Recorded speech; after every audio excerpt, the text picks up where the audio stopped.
जागी जागी मूरत जागी, जागी जागी मूरत जागी, जागी जागी औरत जागी।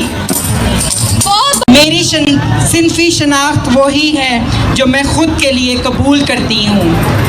मुझे ऊपर से लेकर नीचे तक सिर्फ ये देखने के लिए मैं किस हद तक औरत लगती हूँ, खुदारा ये तजलील बंद करें। ऐसे कौन से हुकूक हैं जो आपको रियासत पाकिस्तान ने नहीं दिए, जो आप समझते हैं कि आपको इस औरत माँ से मिल सकेंगे? देखिए, हुकूक तो सारे दर्ज हैं, कुरान में भी दर्ज हैं, हदीस में भी दर्ज हैं और पाकिस्तान के कानून में भी दर्ज हैं, लेकिन क्या वो हुकूक मिलते हैं? अगर किसी को इस बात पे वो है, एतराज़ है कि मेरा जिस्म मेरी मर्ज़ी। आइन में और दीन में तो बहुत सारी चीज़ें लिखी हुई हैं जो हमें नहीं मिल रही, जिसके कल ही का एक वाक़या देख लीजिए जहाँ पे एक 7 दिन की बच्ची को उसके वालिद ने गोलियां मार के कत्ल कर दिया कि मेरे घर। ऐसे कौन से हुकूक हैं जो आपको रियासत पाकिस्तान ने नहीं दिए, जो आप समझते हैं कि आपको इस औरत माँ से मिल सकेंगे? देखिए, हुकूक तो सारे दर्ज हैं, कुरान में भी दर्ज हैं, हदीस में भी दर्ज हैं और पाकिस्तान के कानून में भी दर्ज हैं, लेकिन क्या वो हुकूक मिलते हैं? आपसे मैं सवाल कर रहा हूँ, क्या वो हुकूक मिलते हैं? वो दर्ज तो हैं लेकिन उस पर कोई अमल नहीं करता। ये मुआशरा हमें हमारे हुकूक नहीं दे रहा। क्या औरत को तालीम हासिल करने का हक़ मिलता है? क्या सब औरतों को तालीम हासिल करने का हक़ मिलता है? क्या सब औरतों को जायदाद में हिस्सा मिलता है? क्या सब औरतों को अपनी मर्ज़ी से रोज़गार करने का हक़ मिलता है? तो ये सारे हुकूक हैं तो सही, लेकिन मिलते नहीं हैं। तो इसी की आवाज़ बन के हम लोग निकले हैं। ये औरत मार्च का जो मकसद है वो ये है कि हम अपने हक़ के लिए आवाज़ उठाएँ। तो ये अक्सर एलिगेशंस इस पर लगाए जाते हैं कि ये फंडेड है, तो उसके बारे में कितनी सदाकत है इस खबर में? देखिए, इल्ज़ामात तो हर एक पे लगाए जाते हैं, इल्ज़ामात तो हर किसी पे लगाए जाते हैं, लेकिन आपने हमारे रवैया देखा, हमारे स्लोगन्स देखे।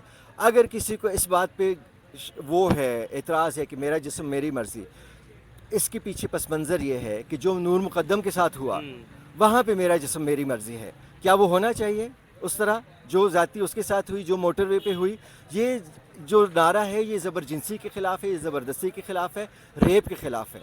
हम चाहते हैं कि किसी औरत की इज़्ज़त की पामाली ना हो और हर एक को जीने का हक़ है, वो उसे मिले।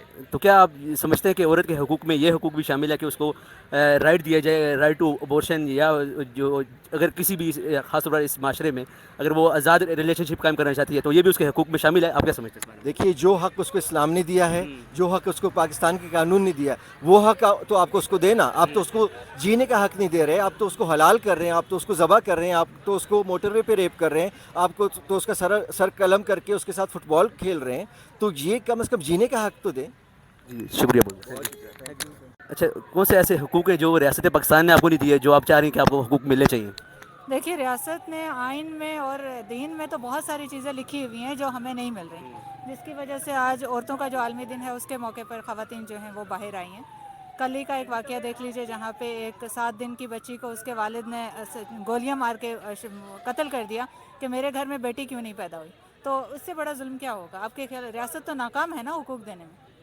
तो आपका क्या ख्याल है कि ये मार्च किसी दही इलाके में जो मजलूम औरत है उस पर ये असरअंदाज हो सकेगा किसी तरीके से? बिल्कुल होगा। देखिए, जब आवाज़ निकलती है तो शुरू में ऐसी चीज़ें सामने आती हैं जहाँ पे लोग उसको अपोजिट होते हैं, उसके अगेंस्ट होते हैं। जितनी भी सिविक्स मूवमेंट चली हैं दुनिया में, अगर आप उनकी तारीख देखें तो वो ऐसे ही शुरू हुई हैं और आगे जाके उनका इम्पैक्ट आया है। तो ये अभी शुरुआत है, इंशाल्लाह आगे जाके यही ख़वातीन जो दही इलाकों में या कारखानों में या ईंटों के भट्टों पे काम करने वाली, उन्हीं को यही हुकूक मिलेंगे। जी जी, शुक्रिया बहुत बहुत।